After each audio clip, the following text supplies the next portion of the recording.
Hello everyone, in this video, I will show you how to connect an Xbox controller to your PC.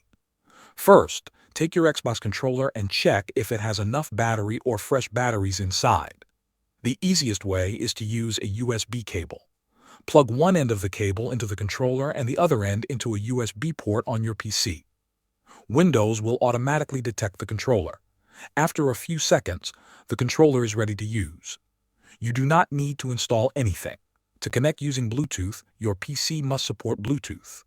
Click the Start menu and open Settings. Go to Bluetooth and Devices. Turn Bluetooth on if it is off. Click Add Device, then select Bluetooth.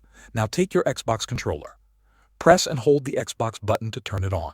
Next, press and hold the small pairing button on the top of the controller until the Xbox light starts blinking. On your PC, wait for the Xbox wireless controller to appear in the list. Click on it. After a few seconds, the light on the controller will stay solid, which means it is connected. To check if it works, open any game or search for game controllers in Windows settings and test the buttons. That is how you connect an Xbox controller to a PC. Thanks for watching.